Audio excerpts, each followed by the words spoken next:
प्रिय विद्यार्थी भैया बहनों, आज मैं आपके सामने राष्ट्र का स्वरूप नामक निबंध का व्याख्या भाग 6 लेकर प्रस्तुत हूँ। माता पृथ्वी को प्रणाम है, माता पृथ्वी को प्रणाम है। यह प्रणाम भाव ही भूमि और जन का दृढ़ बंधन है। इसी दृढ़ भित्ति पर राष्ट्र का भवन तैयार किया जाता है। इसी दृढ़ चट्टान पर राष्ट्र का चिरजीवन आश्रित रहता है। इसी मर्यादा को मानकर राष्ट्र के प्रति मनुष्यों के कर्तव्य और अधिकारों का उदय होता है। जो जन पृथ्वी के साथ माता और पुत्र के संबंध को स्वीकार करता है, उसे ही पृथ्वी के वरदानों में भाग पाने का अधिकार है। माता के प्रति पुत्र का अनुराग और सेवा भाव पुत्र का स्वाभाविक कर्तव्य है। वह एक निष्कारण धर्म है। प्रस्तुत गद्यांश में वासुदेव शरण अग्रवाल जी इस बात को स्पष्ट करते हैं कि किसी भी राष्ट्र को शक्तिशाली बनाना है तो उसके लिए यह आवश्यक है कि वहाँ के नागरिक अपनी भूमि से अपनी जन्म देने वाली माता के जैसा ही आदर भाव रखें। वह कहते हैं माता पृथ्वी को प्रणाम है, माता पृथ्वी को प्रणाम है। यह प्रणाम भाव ही भूमि और जन का दृढ़ बंधन है। यह प्रणाम भाव का तात्पर्य आदर भाव। हम जब किसी के सामने अपना आदर भाव प्रकट करते हैं, किसी का सम्मान करते हैं, तो उसको प्रणाम करते हैं। तो यह प्रणाम भाव ही भूमि और जन का दृढ़ बंधन है कि अपनी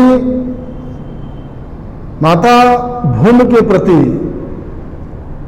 हमारा जो आदर भाव है, वह आदर भाव ही हमें अपनी भूमि से क्या करता है? दृढ़ बंधन, यानी मजबूती से बांधता है। इसी दृढ़ भित्ति पर राष्ट्र का भवन तैयार किया जाता है। इसी दृढ़ भित्ति मतलब दृढ़ यानी मजबूत, भित्ति मतलब क्या होता है?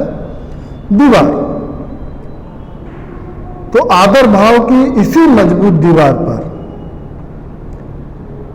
किसी भी राष्ट्र का भवन निर्मित होता है, या यूं कह लें कि किसी भी राष्ट्र का स्वरूप निर्मित किया जा सकता है। इसी दृढ़ चट्टान पर राष्ट्र का चिरजीवन आश्रित रहता है। अपनी पृथ्वी के प्रति आदर भाव वह एक चट्टान की भांति है कि हमारा अपनी पृथ्वी के साथ जब लगाव रहेगा, और वह लगाव भी कैसा? जैसा अपनी जन्म देने वाली माता के साथ होता है। तो हम अपने राष्ट्र के साथ चट्टान की मजबूती के जैसे खड़े होंगे। तो इसी आदर भाव की मजबूत चट्टान पर राष्ट्र का चिर जीवन आश्रित रहता है। अर्थात तो कोई राष्ट्र जो है, चिर मतलब हमेशा के लिए स्थायी हो जाता है। यानी कहने का तात्पर्य कि वह राष्ट्र जल्दी नष्ट नहीं होता। जिस राष्ट्र के लोग अपनी भूमि को अपनी माता के समान आदर प्रदान करते हैं, बल्कि वह राष्ट्र हमेशा के लिए स्थायी हो जाता है। इसी मर्यादा को मानकर राष्ट्र के प्रति मनुष्यों के कर्तव्य और अधिकारों का उदय होता है। इसी मर्यादा को, कौन सी मर्यादा? कि माता भूमि, यह भूमि माता है और मैं इसका पुत्र हूं, इस मर्यादा को मानकर कि जब किसी राष्ट्र का रहने वाला जन अपनी माता भूमि के प्रति इस प्रकार का भाव रखता है कि मैं उसका पुत्र हूं, तब राष्ट्र के प्रति उसके कर्तव्य और उसके अधिकारों का उदय होता है। तो वह राष्ट्र के प्रति अपने कर्तव्य और अपने अधिकारों को जान पाता है।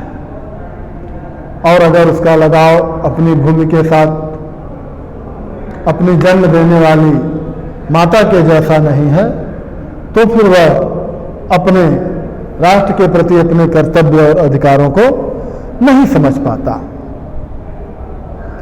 जो जन पृथ्वी के साथ माता और पुत्र के संबंध को स्वीकार करता है, उसे ही पृथ्वी के वरदानों में भाग पाने का अधिकार है। वासुदेव शरण अग्रवाल जी स्पष्ट रूप में इस बात को कहते हैं कि जो मनुष्य अपनी भूमि के साथ माता और पुत्र, यानी यह मेरी माता है और मैं इसका पुत्र हूं, इस संबंध को स्वीकार करता है,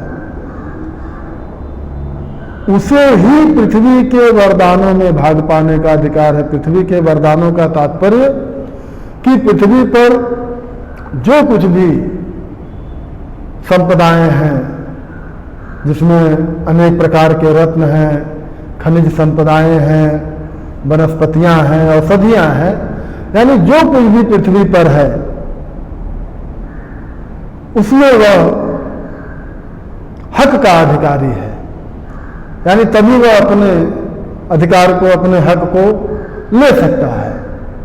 और अगर वह इस भूमि को अपनी माता नहीं मानता, तो इस प्रकार के लोगों का इस पृथ्वी पर, इस भूमि पर किसी भी प्रकार का कोई अधिकार नहीं है। माता के प्रति पुत्र का अनुराग और सेवा भाव पुत्र का स्वाभाविक कर्तव्य है।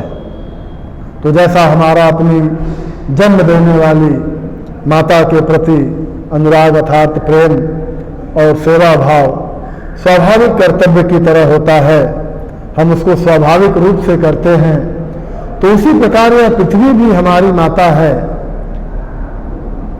इस नाते इसके प्रति भी हमारा प्रेम और सेवा भाव वह क्या है? स्वाभाविक कर्तव्य है। इस कर्तव्य को हमें करना ही है। वह एक निष्कारण धर्म है। निष्कारण का मतलब निस्वार्थ, और इस भाव को हमें निस्वार्थ करना चाहिए, किसी भी प्रकार का स्वार्थ रखकर नहीं करना चाहिए। क्योंकि अपने माता के प्रति स्वार्थ रखकर जो पुत्र कार्य करता है उसका शीघ्र ही पतन हो जाता है। तो इसलिए यह पृथ्वी हमारी माता है, तो हमें भी निस्वार्थ भाव से इसकी सेवा करनी चाहिए, तभी यह राष्ट्र जो है प्रगति और उन्नति कर सकेगा।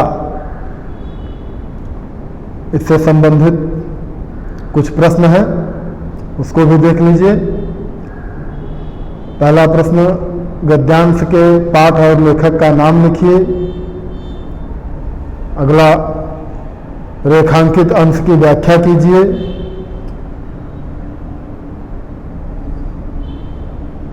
पृथ्वी के प्रति प्रणाम भाव क्यों आवश्यक है? पृथ्वी के वरदानों में किसका अधिकार है? और अंतिम, माता के प्रति पुत्र का स्वाभाविक कर्तव्य क्या है? तो आज के लिए इतना है।